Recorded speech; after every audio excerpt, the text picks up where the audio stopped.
세상의 모든 고부 갈등은 사실 사랑이라는 이름으로 포장된 소유욕에서 시작됩니다. 박 여사에게 며느리 지은은 아들을 앗아간 도둑이자 집안의 운을 갉아먹는 불청객에 불과했습니다.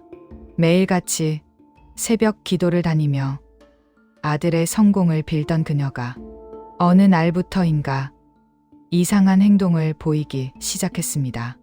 며느리가 출근한 사이 안방 깊숙한 곳에서 정체불명의 종이 뭉치를 꺼내 들고는 거친 숨을 몰아쉬는 박 여사였습니다. 그녀의 손끝에는 피처럼 붉은 글씨가 적힌 부적이 들려 있었습니다. 아들을 위해서라면 악마와도 손을 잡을 수 있다는 그녀의 뒤틀린 모성애가 서서히 폭주하고 있었습니다. 박 여사는 부적을 움켜쥐고 벌벌 떨리는 손으로 장롱 뒤편에 붙이며 혼잣말을 내뱉는다. 다 너 때문이야. 내가 들어오고 나서부터 우리 아들 회사 일이 꼬이잖아. 이 부적만 붙이면 내 그 지독한 기운이 다 꺾일 거야. 내 아들 앞길을 막는 건 그 어떤 것도 용서할 수 없어. 그날 이후 집안 공기는 이전과는 다르게 차갑게 가라앉았습니다. 지혜는 이유를 알 수 없는 두통에 시달렸고 현관문을 열 때마다 느껴지는 기분 나쁜 한기에 몸을 떨었습니다. 박 여사는 지은의 눈을 피하며 식탁에서조차 밥을 같이 먹지 않았습니다. 그녀는 이미 자신의 아들을 위한다는 명목 아래 며느리를 향한 저주의 화살을 가득 장전하고 있었습니다. 지혜는 그저 자신이 부족해서 시어머니가 마음을 열지 않는 것이라 자책하며 눈물을 삼켰지만 박 여사의 탐욕은 멈출 기미가 보이지 않았습니다. 박 여사의 관기는 결국 며느리를 내쫓기 위한 결정적인 선택으로 이어졌습니다. 그녀는 뒷골목에서 가장 용하다는 소문이 자자한 하지만 그만큼 악랄하기로 유명한 무당을 수소문했습니다. 이 집안에 낀 살을 풀어야 한다는 명목이었지만 실상은 며느리에게 씌우는 저주였습니다. 마침내 거실 한가운데에 촛불이 켜지고 요란한 징 소리가 집안을 가득 채웠습니다. 며느리가 잠시 외출한 틈을 타 박 여사는 마치 제 세상을 만난 듯 광기 어린 춤을 추기 시작했습니다. 박 여사는 촛불 앞에서 두 손을 비비며 간절하게 무당을 향해 소리친다. 무당님 제발 부탁드립니다. 저 며느리년이 우리 아들 앞길을 꽉 막고 있어요. 저 년만 사라지면 우리 아들 앞날이 탄탄대로가 될 겁니다. 수단과 방법을 가리지 말고 살을 날려주세요. 돈은 얼마든지 드릴 테니까요. 박 여사의 얼굴에는 기괴한 희열이 서려 있었습니다. 그녀는 지은의 옷가지들을 굿상 위에 올려두고는 칼을 휘두르며 저주를 퍼부었습니다. 그 순간 대문이 벌컥 열리며 화려한 무복을 입은 무당이 등장했습니다. 방울소리가 마치 천둥처럼 온 집안을 뒤흔들었습니다. 박 여사는 잔뜩 겁에 질린 채로도 기대감에 찬 눈빛으로 무당을 바라보았습니다. 이제 곧 며느리가 집안에서 완전히 쫓겨날 것이라는 확신, 그 비뚤어진 승리감이 박 여사의 온몸을 지배하고 있었습니다. 그러나 그녀는 아직 알지 못했습니다. 이 구판이 누구를 향한 심판인지, 그리고 그 무당이 누구인지를 말입니다. 무당은 구판을 한 바퀴 빙 돌더니 갑자기 칼을 거두고 박 여사를 빤히 쳐다보았습니다. 그 눈빛은 예사롭지 않았습니다. 서늘하면서도 무언가 모든 것을 꿰뚫어 보는 듯한 압도적인 기운이 거실을 휘감았습니다. 박 여사는 무당의 눈을 마주하자마자 왠지 모를 위축감을 느끼며 뒷걸음질 쳤습니다. 무당은 천천히 자신의 머리 위를 가리고 있던 화려한 장식들을 하나씩 벗어 던지기 시작했습니다. 방울 소리가 멈추고 정막이 흐르는 가운데 무당의 입에서 흘러나온 첫 마디는 박 여사의 뇌리를 강타했습니다. 은수는 무복을 벗어 던지며 박 여사의 눈을 똑바로 응시하고 차갑게 말한다. 박 여사, 그렇게 며느리를 쫓아내고 싶었어? 당신이 부른 이 무당이 누구인지 알고 싶지 않아? 당신이 그토록 괴롭히던 지은이 그 아이가 내 친동생이다. 박 여사는 그 자리에 털썩 주저앉고 말았습니다. 며느리 지은이 과거 가난 때문에 뿔뿔이 흩어졌던 친언니와 연락이 닿았다는 사실은 꿈에도 몰랐던 것입니다. 은수는 동생이 시댁에서 눈물로 나날을 보낸다는 소식을 듣고 신내림을 받은 척 연기하며 이 집안에 잠입했던 것입니다. 박 여사의 온갖 악행을 증거로 남기고 그녀의 탐욕을 세상 앞에 까발리기 위한 거대한 작전이었습니다. 은수의 눈빛은 이제 동생을 괴롭힌 원수를 향한 매서운 심판관의 것으로 변해 있었습니다. 집안의 운을 깎아먹고 있던 진짜 마귀는 며느리가 아니라 바로 박 여사 자신이었음을 깨닫는 순간이었습니다. 박 여사가 그토록 신봉하던 구판은 이제 그녀 스스로를 파멸로 이끄는 부메랑이 되었습니다. 은수가 무복을 벗고 지은의 언니라는 사실이 밝혀진 순간 거실의 공기는 얼음장처럼 차갑게 식었습니다. 박 여사는 며느리를 향해 퍼붓던 저주가 고스란히 자신에게 돌아왔음을 본능적으로 직감했습니다. 그녀가 지은의 방을 뒤져 찾아낸 일기장. 며느리가 남몰래 흘렸던 눈물의 기록들이 이제 은수의 손에 들려 있었습니다. 은수는 굿상 위에 놓여있던 촛불을 거칠게 끄며 박 여사의 비뚤어진 욕망을 낱낱이 짓밟기 시작했습니다. 은수는 바닥에 떨어진 부적을 집어들어 박 여사의 얼굴 앞에 들이밀며 비릿한 웃음을 짓는다. 당신이 내 동생을 이렇게 만들었어? 이 부적에 담긴 건 당신의 아들을 위한 기도가 아니라 누군가를 파멸시키려는 당신의 더러운 탐욕이야. 이제 누가 마귀의 몸인지 똑똑히 알겠지? 박 여사는 사색이 되어 변명을 늘어놓으려 했지만 은수의 압도적인 기세에 눌려 입조차 떼지 못했습니다. 그동안 지은이 묵묵히 참아왔던 고통의 무게가 은수의 서슬 퍼런 일침을 통해 박 여사의 가슴에 비수처럼 꽂혔습니다.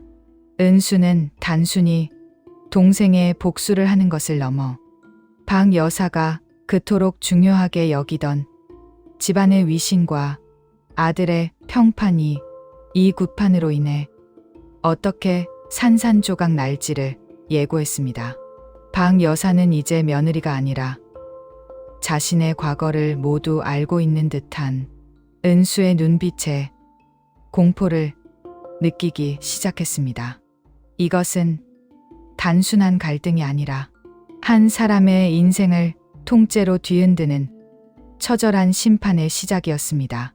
그 시각, 회사에서 급히 퇴근한 아들 현우가 집 안의 기괴한 풍경을 목격하고는 발걸음을 멈췄습니다. 거실은 굿판의 흔적으로 아수라장이 되어 있었고 어머니는 바닥에 주저앉아 떨고 있었으며 낯선 여인이 그 앞에 서 있었습니다. 지혜는 은수의 뒤에서 그동안 억눌러왔던 울음을 터뜨리고 있었습니다. 현우는 상황을 파악하려 애썼지만 이미 집안은 걷잡을 수 없는 폭풍의 중심에 서 있었습니다. 박 여사는 아들을 보자마자 동정심을 유발하려 했지만 은수는 이미 현우에게 보여줄 자료들을 품에 안고 있었습니다. 현우는 어머니와 은수를 번갈아 보며 당황스러운 표정으로 떨리는 목소리로 묻는다. 어머니, 이게 대체 무슨 상황입니까? 왜 집에 이런 분이 계시고 며느리인 지은이가 왜 이렇게 울고 있는 거죠? 다들 저한테 설명 좀 해보세요. 현우의 질문에 박 여사는 입을 다물었지만 은수는 기다렸다는 듯이 현우의 앞으로 다가갔습니다. 그녀는 박 여사가 며느리를 위해 썼던 각종 악행의 증거와 아들을 앞세워 며느리를 노예처럼 부려먹었던 지난날의 기록들을 꺼내 놓았습니다. 현우는 자신의 아내가 어머니 밑에서 겪어야 했던 수모를 이제야 제대로 마주하게 되었습니다. 어머니를 향한 신뢰와 아내를 향한 미안함 사이에서 현우의 심장은 갈기갈기 찢겨나갔습니다. 하지만 진실은 잔인할 만큼 선명했고 박 여사가 그토록 감추려 했던 자신의 민낯은 아들의 눈앞에서 낱낱이 회부되고 있었습니다. 현우는 어머니의 손에서 며느리의 옷가지를 빼앗으며 처음으로 어머니를 향해 단호한 거절에 의사를 표했습니다.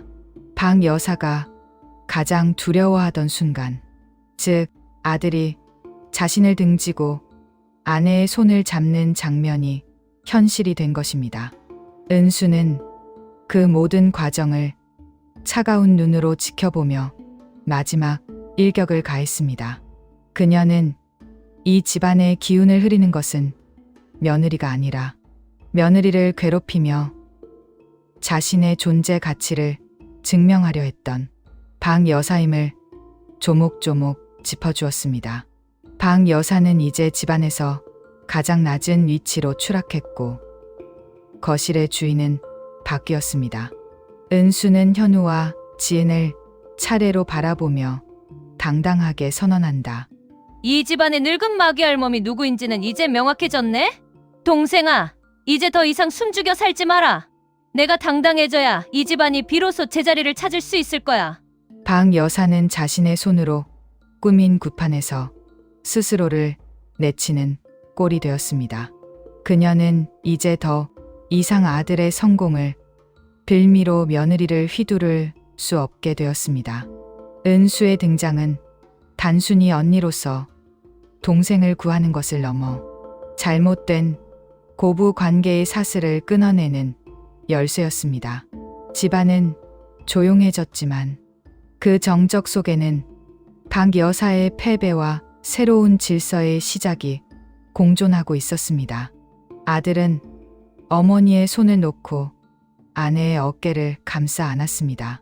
며느리 지은은 이제 언니의 든든한 지원을 받으며 처음으로 이 집안에서 자신의 목소리를 내기 시작했습니다. 박 여사가 쌓아 올린 견고한 모성애의 성벽은 은수의 날카로운 폭로와 현우의 싸늘한 시선 앞에서 모래성처럼 허물어지기 시작했습니다. 그동안 현우는 어머니가 며느리 지은을 아끼지 않는 이유가 그저 고부간의 성격 차이라고만 생각했습니다. 그러나 은수가 눈앞에 제시한 것들은 상상을 초월했습니다. 며느리에게 밥을 굶기며 몰래 아들의 보양식을 챙기는 사진, 며느리의 친정 식구들을 비하하며 울분을 토하는 녹음 파일, 심지어 며느리의 명의로 몰래 대출을 시도하려 했던 서류들까지. 이 모든 것은 현우가 알던 자상하고 헌신적인 어머니의 모습과는 정반대였습니다. 현우는 충격으로 다리가 후들거렸고 며느리 지은은 말없이 곁에서 눈물만 흘릴 뿐이었습니다. 어머니는 여전히 다 너를 위해서였다고 주장했지만 그 말은 더 이상 현우의 고막에 닿지 않았습니다. 은수는 차가운 눈빛으로 박 여사의 가식을 한 꺼풀씩 벗겨내며 그녀가 어떻게 지은을 정신적으로 몰아붙였는지 그리고 왜 그토록 아들을 소유하려고 했는지에 대한 추악한 본심을 현우의 귓가에 하나하나 박아 넣었습니다. 집안의 공기는 다시금 무거워졌고 현우의 마음속에서는 어머니에 대한 존경이 혐오와 실망으로 완전히 뒤바뀌고 있었습니다. 현우는 떨리는 손으로 어머니가 감춰두었던 서류들을 움켜쥐고 박 여사를 향해 짐승 같은 울음을 토해낸다. 어머니, 이게 대체 다 뭡니까? 지은이가 그동안 어머니 뒤에서 어머니의 그 비틀린 욕망 때문에 어떤 지옥을 살았는지 이제야 알겠어요. 저를 위한 게 아니라 어머니의 만족을 위해 제 아내를 인형처럼 부린 거잖아요. 은수는 조용히 다가가 박 여사가 숨기려던 비자금, 통장들을 식탁 위에 거칠게 내던지며 냉소적으로 말한다. 보세요. 이게 당신 어머니가 그토록 며느리를 쥐어짜서 모은 돈입니다. 아들 앞길을 막는다는 핑계로 지은이를 압박하면서 뒤로는 이 돈으로 자신의 안락한 노후를 준비하고 있었죠. 진정으로 아들을 사랑했다면 지은이를 이렇게까지 괴롭힐 수는 없었을 겁니다. 박 여사는 자신의 모든 재산과 음모가 드러나자 바닥을 키며 아들의 바짓가랑이를 붙잡고 통곡하기 시작했습니다. 하지만 현우는 이미 차가운 이성을 되찾은 상태였습니다. 그는 어머니의 손을 뿌리치고 뒤로 물러섰습니다. 이제 현우의 눈에는 어머니가 불쌍한 노인이 아닌 자신의 가정을 파괴한 주범으로 보이기 시작했습니다. 며느리 지혜는 그런 남편의 뒷모습을 보며 처음으로 안도감을 느꼈습니다. 은수의 작전은 완벽하게 성공하고 있었습니다. 집안의 권력은 이미 박 여사의 손을 떠나 지은과 현우의 손으로 옮겨가고 있었으며 박 여사가 그토록 집착했던 아들이라는 존재마저도 그녀의 손에서 완전히 멀어지고 있었습니다. 이 집의 주인은 이제 더 이상 박 여사가 아니었습니다. 은수는 단순한 조력자가 아니었습니다. 그녀는 동생 지은이 지난 몇 년간 시댁에서 겪었던 수모를 모두 기억하고 있었습니다. 은수는 박 여사가 현우에게 매달리는 모습을 보며 냉소적인 웃음을 지었습니다. 그녀는 이제 마지막 카드를 꺼내 들었습니다.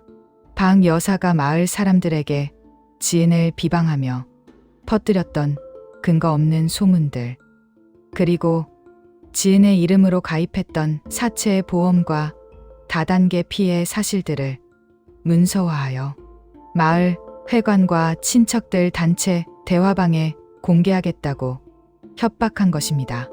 박 여사에게 가장 중요한 것은 체면이었습니다.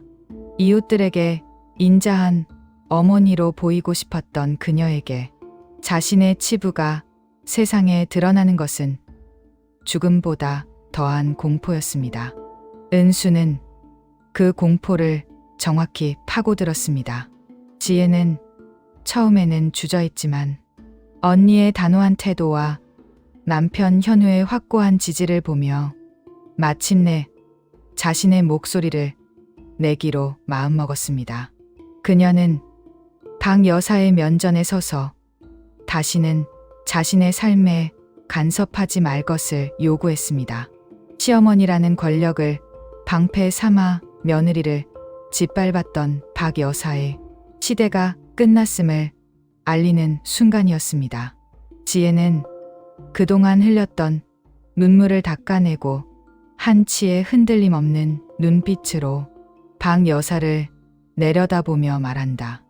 어머니, 제가 그동안 침묵했던 건 어머니가 좋아서가 아니라 가족이라는 이름으로 참아왔던 거예요.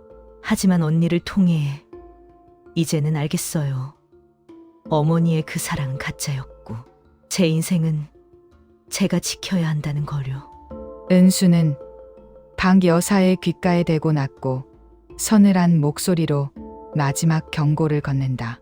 박 여사, 선택해요. 순순히 이 집을 나가 동생의 인생에서 사라질 건지 아니면 당신의 그 추잡한 민낯이 온 동네방네 소문나서 아들 얼굴까지 못 들고 다니게 될 건지 우리 동생 괴롭힌 대가는 반드시 치르게 할 거야. 방 여사는 사색이 되어 아무 말도 하지 못했습니다. 그녀가 믿었던 아들은 이미 그녀를 등졌고 며느리는 더 이상 만만한 상대가 아니었습니다. 게다가 그녀의 뒤에는 무시무시한 언니가 버티고 서 있었습니다. 집안은 순식간에 평온을 되찾았지만 그 평온은 방 여사가 예전처럼 누리던 군림하는 평온이 아닌 지은과 현우가 중심이 되는 자유로운 평온이었습니다. 방 여사는 자신의 방으로 도망치듯 들어가 눈을 걸어 잠갔습니다. 하지만 그 문 너머로 들려오는 거실의 웃음소리는 그녀에게 가장 큰 고통이자 복수였습니다. 그녀가 며느리에게 주었던 절망의 시간들이 이제는 고스란히 그녀 자신의 몫으로 돌아오고 있었습니다. 굿판이 벌어졌던 거실에는 다시 따뜻한 햇살이 비치기 시작했습니다. 은수는 동생 지은의 손을 잡고 조용히 집을 나서려 했습니다. 그녀의 목적은 복수 그 자체였지 이 집의 주인이 되는 것이 아니었습니다. 지은은 언니에게 진심 어린 감사를 표했습니다. 현우 또한 처형인 은수에게 고개를 숙여 사과했습니다. 아내를 지키지 못했던 자신의 무능함에 대한 반성이었습니다. 이제 집안은 정리가 되어가고 있었습니다. 방 여사는 며칠 동안 방문을 열지 않았지만 지은과 현우는 더 이상 그녀의 눈치를 보지 않았습니다. 그들은 식탁에 마주 앉아 평범한 대화를 나눴고 지은은 처음으로 자신의 의견을 피력하며 요리 메뉴를 결정했습니다. 작은 변화였지만 그 변화는 집안의 주도권이 완전히 이동했음을 의미했습니다. 현우는 어머니의 간섭 없이 아내와 오붓한 시간을 보내며 그동안 잃어버렸던 신혼의 감정을 되찾아갔습니다. 방 여사는 방 안에서 홀로 자신의 탐욕이 만들어낸 결과를 뼈저리게 되새기고 있었습니다. 이것은 며느리의 승리이자 탐욕에 찌든 노인에 대한 가장 완벽한 인과응보였습니다.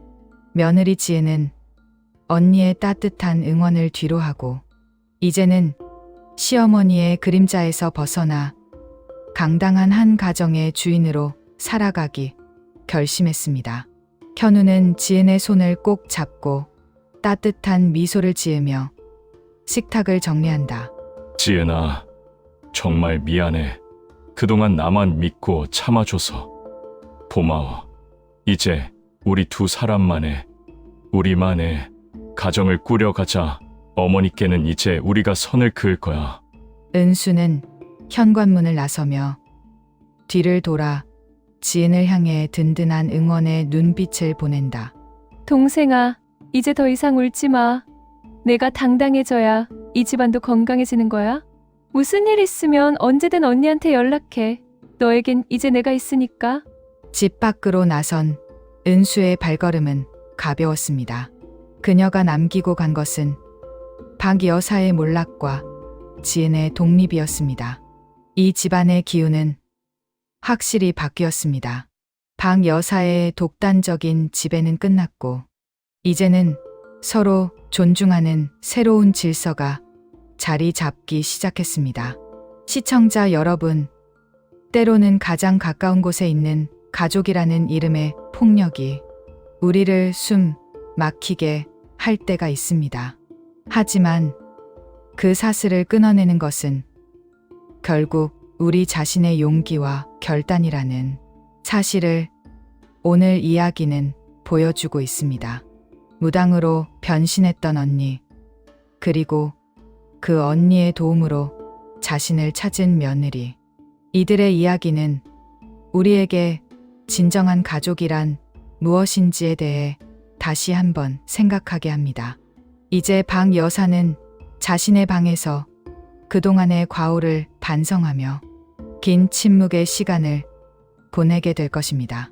그리고 그 문 밖에는 더 이상 그녀의 눈치를 보지 않는 행복한 부부의 일상이 찬란하게 빛나고 있었습니다. 박 여사는 방 안에서 며칠째 식음을 전폐하고 있었습니다. 그녀의 세상은 무너져 내렸습니다. 아들은 더 이상 그녀의 눈치를 보지 않았고, 며느리는 이제 집안의 실권을 쥐고 당당하게 자신의 의견을 피력하고 있었습니다. 그녀가 그토록 굳건히 믿었던 어머니라는 권력은 한순간에 잿더미가 되었습니다. 박 여사는 여전히 현실을 부정하며 아들이 다시 자신에게 돌아올 것이라고 굳게 믿고 싶어 했습니다. 하지만 방문 너머로 들려오는 거실의 소리는 그녀에게 가혹한 현실을 몇 초 확인시켜 주었습니다. 며느리 지은과 현우가 나누는 다정한 대화 소리, 그리고 가끔 들려오는 은수의 당당한 웃음소리는 박 여사에게는 마치 가시 돋친 채찍처럼 느껴졌습니다. 그녀는 침대 모서리를 꽉 쥐며 어떻게 하면 다시 상황을 뒤집을 수 있을지 머리를 굴렸지만, 이미 그녀가 저지른 악행의 증거들은 은수의 손에 의해 현우의 마음속 깊숙이 박혀 있었습니다. 이제 그녀가 할 수 있는 것은 아무것도 없었습니다. 그녀의 방은 집안의 가장 은밀한 곳에서 그녀 자신의 탐욕을 가두는 차가운 감옥으로 변해 있었습니다. 그녀는 자신의 과오를 반성하기보다는 자신을 이렇게 만든 며느리와 은수를 향한 원망을 키우며 점점 더 깊은 고립 속으로 빠져들고 있었습니다. 박 여사는 거울 속에 비친 자신의 초췌한 얼굴을 보며 분노와 회한이 뒤섞인 목소리로 혼잣말을 내뱉는다. 다들 나를 배신했어. 내 아들까지 전현에게 홀려서 나를 버리다니. 세상 천지에 이런 불효가 어디 있어? 내가 어떻게 키운 아들인데 어떻게 나한테 이럴 수가 있어? 은수는 문 밖에서 박 여사의 혼잣말을 들으며 싸늘한 미소를 지은 채 눈을 두드린다. 박 여사, 그렇게 남 탓만 하면 남은 인생은 더 비참해질 거야. 이제 그만 현실을 직시하고 당신이 저지른 짓에 대해 진심으로 사죄하는 게 좋을 거야. 그게 당신이 마지막으로 품위를 지키는 방법이니까. 은수의 낮은 목소리가 방문을 뚫고 박 여사의 가슴에 비수처럼 꽂혔습니다. 박 여사는 대답 없이 베개 속에 얼굴을 파묻었습니다. 은수의 말은 정확했습니다. 그녀가 지은을 괴롭혔던 모든 시간들이 결국은 그녀 자신의 존엄성을 갉아먹는 행위였음을 그녀도 어렴풋이는 깨닫고 있었을 것입니다. 하지만 그 깨달음은 너무 늦었습니다. 집안의 분위기는 완전히 바뀌었고 그녀의 입지는 더 이상 어디에도 없었습니다. 이제 그녀는 자신이 쫓아내려 했던 며느리의 자비의 의지에 남은 밥상을 받아야 하는 처지가 되었습니다. 탐욕이 만들어낸 거대한 폭풍은 이제 지나갔고 그 자리에 남은 것은 폐허가 된 노인의 마음과 비로소 자유를 찾은 한 부부의 새로운 희망이었습니다. 현우는 마침내 어머니가 그동안 숨겨왔던 모든 금융거래, 내역과 부적들을 한데 모아 정리했습니다. 이는 단순한 가족 간의 갈등을 넘어 인간 대 인간으로서의 신뢰가 어떻게 파괴되는지를 보여주는 지표였습니다. 현우는 이 자료들을 보며 깊은 한숨을 내쉬었습니다. 자신이 사랑하는 아내가 어머니의 광기 어린 저주 속에서 얼마나 고립되어 있었을지, 그리고 그 공포를 홀로 감내하며 얼마나 많은 밤을 눈물로 지새웠을지 생각하니 가슴이 미어졌습니다. 현우는 결심했습니다. 이제 어머니에게 경제적인 권한을 완전히 회수하고 지은의 명의로 되어 있던 잘못된 금융 상품들을 모두 해지하기로 했습니다. 이는 박 여사에게는 자산을 잃는 것보다 더 큰 치욕이었습니다. 은수는 옆에서 이 모든 과정을 꼼꼼히 지켜보며 조언을 아끼지 않았습니다. 그녀는 박 여사가 다시는 며느리의 삶에 개입하지 못하도록 법적인 안전장치까지 준비했습니다. 집안의 중심이 지은과 현우로 옮겨가면서 박 여사는 이제 식탁에서도 아들의 눈치를 보며 겨우 허기만 채우는 신세가 되었습니다. 그녀의 밥상에는 더 이상 아들을 위한 보양식도 며느리를 향한 저주 섞인 잔소리도 없었습니다. 오직 고요한 정적만이 감돌 뿐이었습니다. 현우는 식탁 위에 서류들을 가지런히 정리하며 단호한 태도로 박 여사를 응시한다. 어머니, 이제 더 이상 돈으로 사람을 조종하려 하지 마세요. 제 아내는 어머니의 하녀가 아닙니다. 앞으로 저희 부부의 일에 간섭하시면 저 또한 어머니를 더 이상 어머니로 대우하기 힘들 것 같습니다. 지혜는 현우의 손을 다독이며 처음으로 박 여사를 향해 차분하고 강인한 눈빛을 보낸다. 어머니, 저는 원망하고 싶지 않아요. 그저 이제는 저희만의 삶을 살고 싶을 뿐이에요. 어머니께서도 남은 생은 미움이 아닌 평화 속에서 보내셨으면 좋겠어요.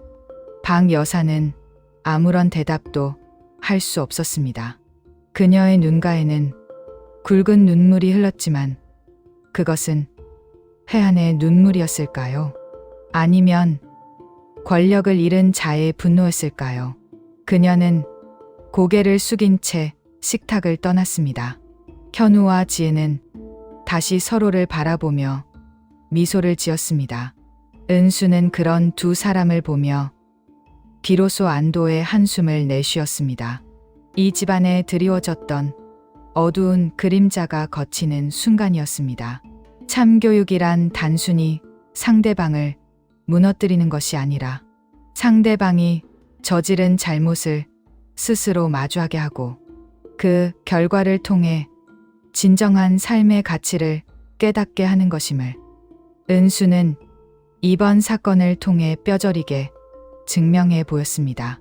이제 집안은 더 이상 저주의 소리가 아닌 서로에 대한 신뢰와 존중의 대화로 채워지기 시작했습니다.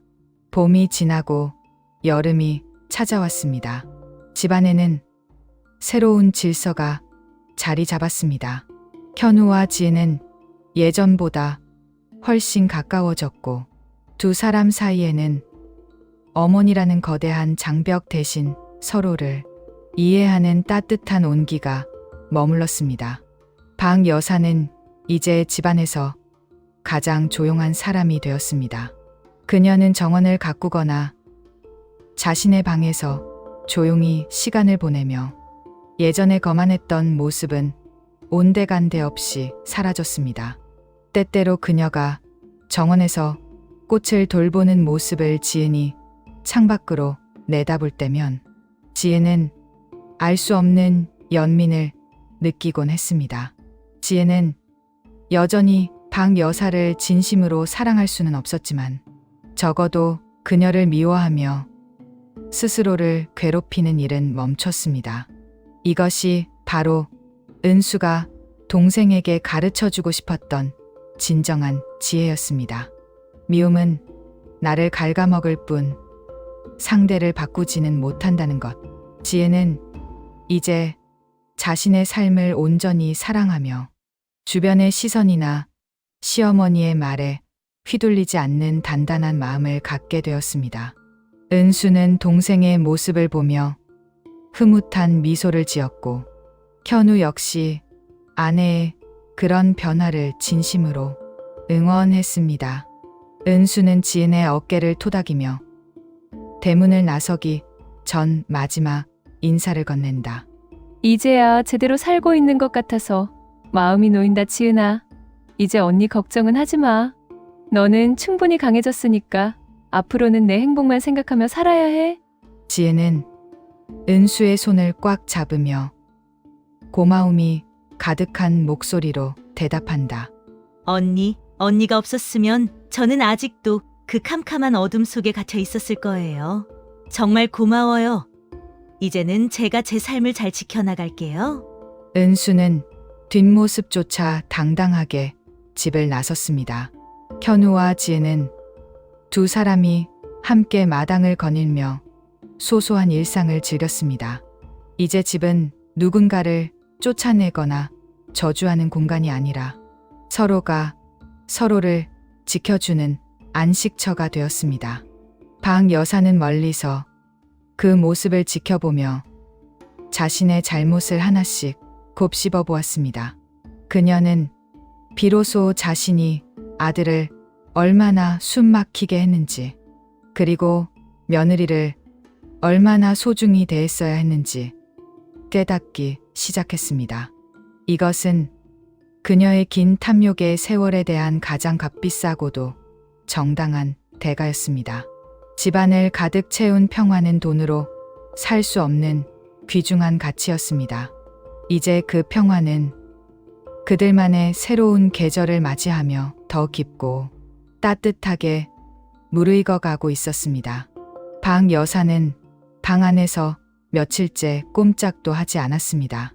그녀의 손에는 낡고 해진 일기장이 들려 있었습니다.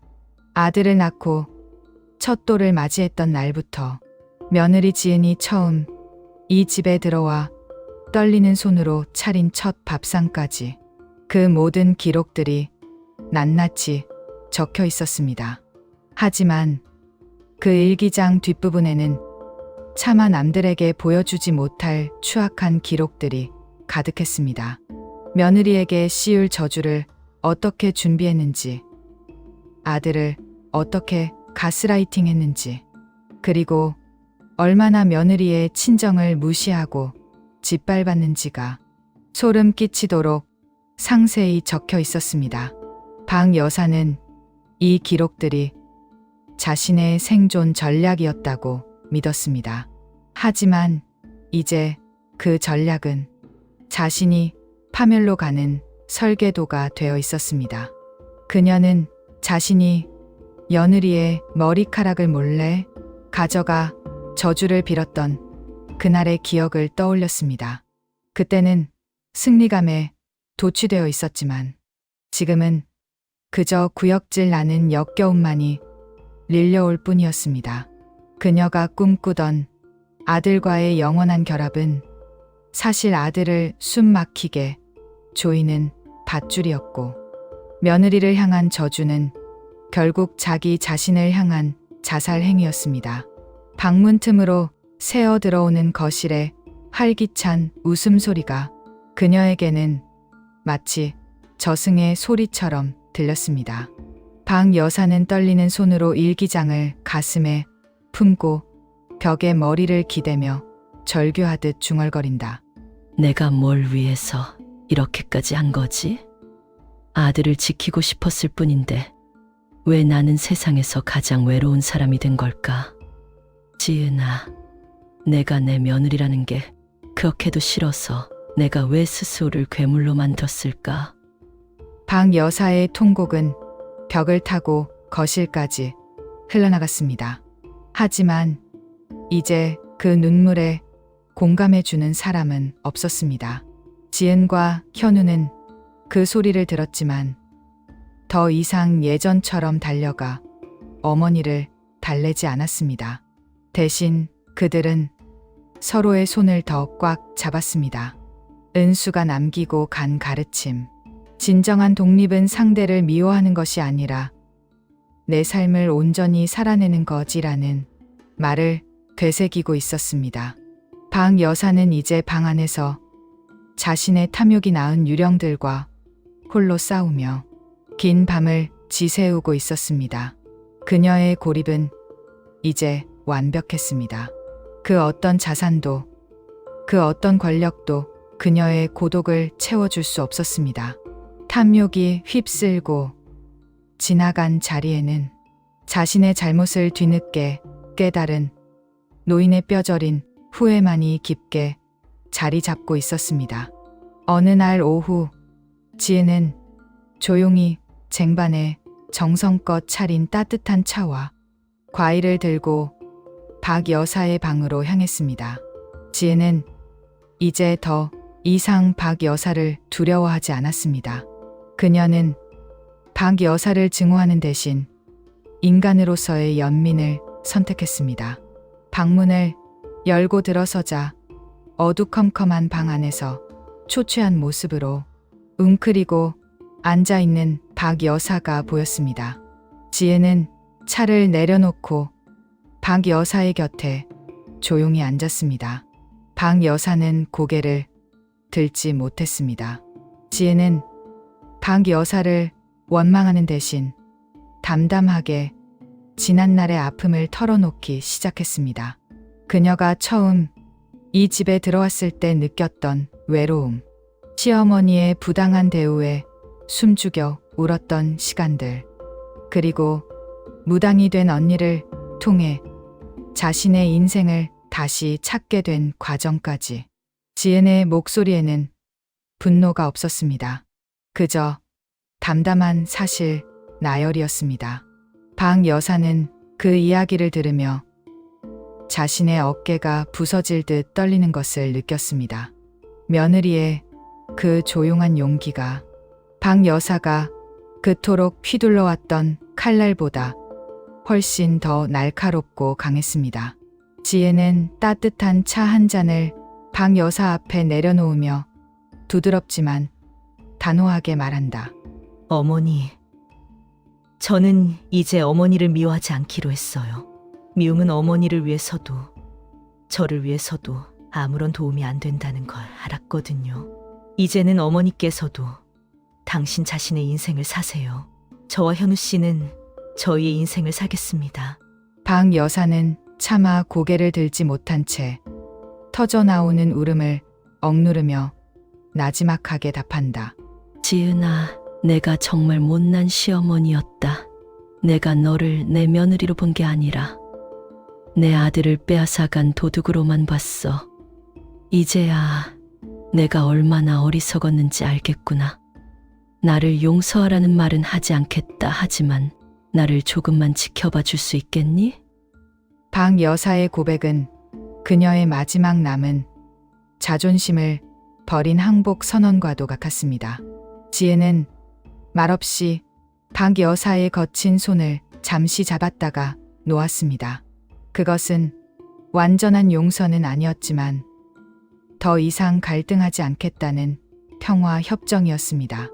박 여사는 며느리가 나간 방 안에서 오랫동안 흐느꼈습니다.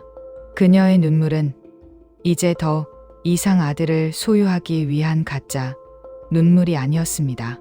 자신의 삶을 돌아보고 타인의 아픔을 헤아리지 못했던 지난날에 대한 진정한 뉘우침이었습니다. 방 밖으로 나온 지혜는 비로소 깊은 숨을 내뱉었습니다. 그녀의 어깨를 짓누르던 무거운 짐이 이제야 완전히 내려앉는 기분이었습니다. 거실에 있던 현우는 지은을 따뜻하게 안아주었습니다. 이제 이 집안에는 저주가 아닌 서로를 향한 조심스러운 배려가 싹트기 시작했습니다. 시간이 흐르고 집안은 예전과는 완전히 다른 모습으로 변해 있었습니다. 박 여사는 더 이상 며느리의 일상에 간섭하지 않았고 자신의 시간을 보내기 위해 인근 복지관에서 봉사활동을 시작했습니다. 그녀는 그곳에서 또래 노인들과 어울리며 자신이 살아왔던 삶을 객관적으로 돌아보기 시작했습니다. 때때로 집에 돌아와 마주치는 며느리 지은에게 미안한 듯 따뜻한 눈인사를 건네곤 했습니다. 지은과 현우는 주말이면 교회로 나가 드라이브를 즐기거나 두 사람만의 취미를 공유하며 평범하지만 소중한 행복을 쌓아갔습니다. 은수는 종종 집에 들러 지은의 변화된 모습을 보며 흐뭇해했습니다. 그녀는 이제 더 이상 무당이 아닌 평범한 언니로서 동생의 곁을 지켰습니다. 집안 곳곳에 남아있던 부적의 흔적들은 깨끗이 치워졌고 그 자리에는 지은이 정성껏 가꾼 화분들이 싱그러운 생명을 뽐내고 있었습니다. 이 집안의 기운은 확실히 바뀌었습니다. 탐욕과 저주로 가득 찼던 공간이 이제는 존중과 사랑으로 가득 찬 안식처가 된 것입니다. 시청자 여러분, 때로는 우리가 가진 욕심이 가장 사랑하는 사람들을 파괴하는 무기가 될 수 있습니다. 하지만 그 사슬을 끊어내는 용기와 나 자신을 사랑하는 결단력이 있다면 지옥 같던 일상도 언제든 천국으로 변할 수 있습니다. 며느리 지은의 찬란한 독립은 단순히 시어머니와의 갈등을 해결한 것을 넘어 자기 자신의 삶을 비로소 주체적으로 살아가기 시작했다는 데에 큰 의미가 있습니다. 이제 그들의 앞날에는 오직 평범하지만 따뜻한 햇살만이 가득할 것입니다. 현우는 테라스에서 지은과 함께 차를 마시며 환하게 웃는다. 지은아, 요즘 정말 행복해 보인다. 우리 앞으로도 이렇게 서로 존중하면서 소소하게 살아가자. 나도 이제는 어머니의 아들이기 전에 너의 남편으로서 내 인생을 먼저 챙길게. 지은은 현우의 어깨에 머리를 기대며 미소 짓는다. 응. 현우 씨 이제야 비로소 제가 제 삶의 주인이 된 것 같아요. 우리 앞으로 더 예쁘게 살아요. 창밖으로 보이는 풍경은 평화로웠습니다. 방 여사는 정원에서 조용히 꽃을 가꾸고 있었고 거실 안에서는 부부가 서로의 온기를 나누고 있었습니다. 이야기는 여기서 끝이 나지만 그들의 진짜 삶은 지금부터가 시작입니다. 탐욕의 끝에서 마주한 진실, 그리고 그 진실을 바탕으로 다시 세운 사랑의 가치. 오늘 이야기가 여러분의 마음속에 작지만 따뜻한 울림으로 남기를 바랍니다. 고난과 시련은 우리를 성장시키기 위해 존재합니다. 그 시련을 어떻게 극복하느냐에 따라 우리 삶의 색깔은 완전히 달라질 수 있습니다. 이제 그들의 이야기는 닫히지만 여러분의 이야기는 오늘부터 새로 쓰이기를 응원합니다.